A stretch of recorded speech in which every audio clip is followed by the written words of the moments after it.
ఇక కృష్ణా జిల్లా చెల్లపల్లి పోలీస్ స్టేషన్లో పేలుడు సంభవించింది. నిల్వ ఉంచిన దీపావళి టపాసులు పేలడంతో 4 పోలీసులకు గాయాలు అయ్యాయి. గాయపడ్డ వారిని అవనిగడ్డ ప్రభుత్వ ఆసుపత్రికి తరలించి చికిత్స అందిస్తున్నారు. బ్రేకింగ్ చూస్తున్నాం. కృష్ణా జిల్లా చెల్లపల్లి పోలీస్ స్టేషన్లో పేలుడు సంభవించింది. నిల్వ ఉంచిన దీపావళి టపాసులు పేలడంతో 4 పోలీసులకు గాయాలు అయ్యాయి. గాయపడ్డ వారిని అవనిగడ్డ ప్రభుత్వ ఆసుపత్రికి తరలించి చికిత్స అందిస్తున్నారు. రైట్కి దీనిపై పూర్తి సమాచారం మా కరెస్పాండెంట్ కృష్ణారావు అందిస్తారు. రైట్ కృష్ణారావు, చెప్పండి. చల్లపల్లి పోలీస్ స్టేషన్లో పేలుడు సంభవించినట్టు తెలుస్తుంది, దానిపై అప్డేట్స్ ఏంటి? ఈ కృష్ణా జిల్లా అవనగడ్డ నియోజకవర్గం చల్లపల్లిలో పోలీస్ స్టేషన్లో ఈ బాణాసంచా సీజ్ చేసిన బాణాసంచా నిల్వ ఉంచారు. అక్కడ దానిని ఏరే ప్లేస్ తరలిస్తుండగా ఈ జీబులో ప్రమాదం ఉంది. జీబులో మంటలు అంటుకుంది. ఈ పేలుడు సంభవించింది.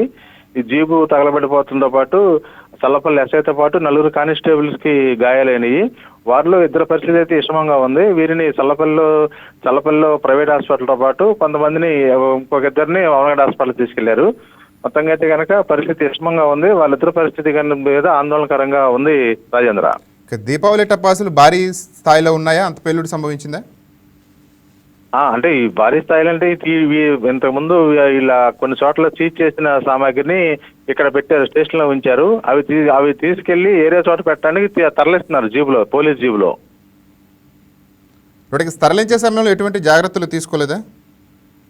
తరలించే సమయంలో మామూలుగా తీసుకెళ్లారు. ఆ ఒత్తిడికి అవి పేలినట్టుగా తెలుస్తుంది. ఏదైతే వీళ్ళు జీబులో పెట్టారు, జీబులో పెట్టేసి అవి మందుగుండు సామాగ్రి, అవి బాణాసంచా అన్నటువంటి ఇది వీళ్ళకి అంటే గెస్సింగ్ ప్రాబ్లం కనిపిస్తుంది. అది ఆ ఒత్తిడికి లోనయ్యి ఒక్కసారిగా ఆ పేలుడు సంభవించేది. ఆ పేలుడులో జీబు దగ్ధమైపోయింది. ఆ జీబులో ఉన్న ఎస్ఐతో పాటు మరి 4 కానిస్టేబుల్ బాగా గాయాల పాలయ్యారు. వీరిలో 2 పరిస్థితి విషమంగా ఉంది. వారికి ఇక్కడ లోకల్ గా హాస్పిటల్ చూపించి ఇంకా దాని ట్రీట్మెంట్ కోసం అవనగడ్డ ప్రభుత్వ ఆసుపత్రికి తీసుకెళ్లారు. దీనిపై పోలీసు ఉన్నతాధికారులు ఏమంటున్నారు?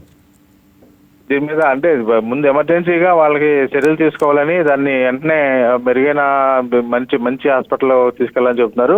ఇదంతా కూడా కొంచెం అక్కడ ఒక్కసారిగా ఈ ప్రమాదం సంభవించడంతో అందరూ కూడా షాక్ లో ఉన్నారు. వీళ్ళకి 2 పరిస్థితి విషమంగా ఉన్న వాళ్ళని ఒకవేళ ఇక్కడ మెరుగైన దీనికోసం మచిలీపట్నం కానీ విజయవాడ కానీ తీసుకెళ్లేటువంటి ఆలోచన చేస్తున్నారు.